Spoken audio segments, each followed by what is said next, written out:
Didn't like the election results? Maybe you can change the rules. Thousands of Missouri businesses pledged their support to veterans. And more violent details on the man accused of a Jefferson City double murder. KOMU 8 News at 6 starts now.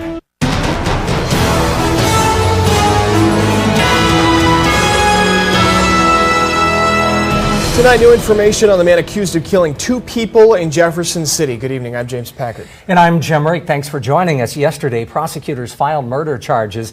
Now there's more information on the accused and his violent past. KOMU 8 Zach Gropey is here in the studio with a closer look. Brandon Rapier was convicted of an assault back in 2014, but another woman says this happened before. Susan Ludy says Rapier broke into an ex-girlfriend's house in 2012 and then beat her son. She says Rapier then posted about the attack on Facebook, bragging about it. Ludy wishes the attack on her son was looked at closer by police. People need to take assault seriously. You know, when someone goes and assaults another human being, it needs to be looked at more than a slap on the wrist and telling somebody don't do that again. Because if they had taken the assault seriously, none of this would have happened.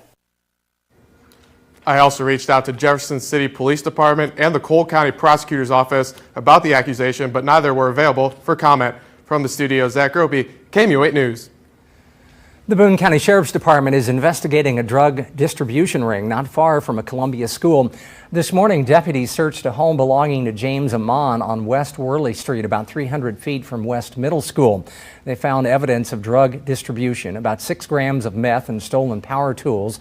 Last week, deputies arrested Sean Turner after finding meth, a handgun, and a rifle in his home on Demerit Drive.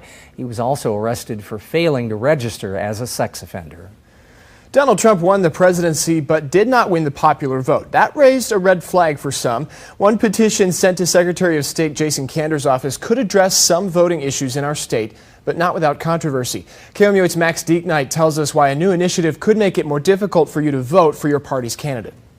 The first part of the proposed amendment would remove party affiliation from ballots completely, meaning you, the voter, would not see a candidate's party. This is probably a natural reaction to our political election this November, where particularly the 2 governor candidates were maybe part of a different party in the past, and maybe not everybody within the party traditionally agreed with. I spoke with both Democrats and Republicans, and they all seem to think it's a bad idea. But the second part of the proposed amendment is where things get interesting. It would institute a ranked choice system where voters would rank candidates in order of personal preference. The chair of Missouri's Libertarian Party believes that in a situation where neither candidate receives the majority, think Trump, Clinton, this could help.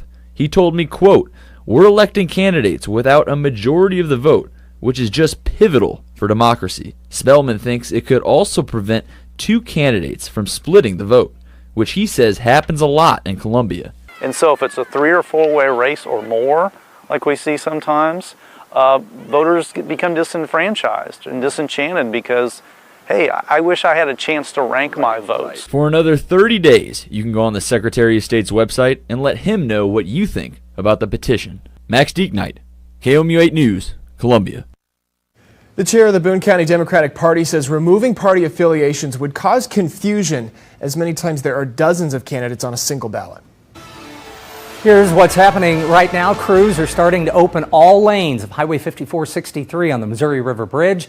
KOMU 8's Shannon Shaver is live in Jefferson City to tell us about the good news for drivers.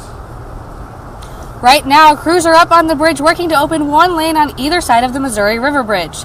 The westbound lanes closed on May 1st of this year. Since then, the eastbound lanes has carried all traffic over the bridge. The project was expected to end in August, but unforeseen structural repairs caused a delay. MoDOT is encouraging all drivers to avoid the bridge as there will be delays. All traffic is expected to be back to normal by 6 a.m. on Monday. Reporting live from Jefferson City, Shannon Shaver, KOMU 8 News. The Jefferson City Public School Superintendent says he will not recommend buying the land next to the high school. That land would have been used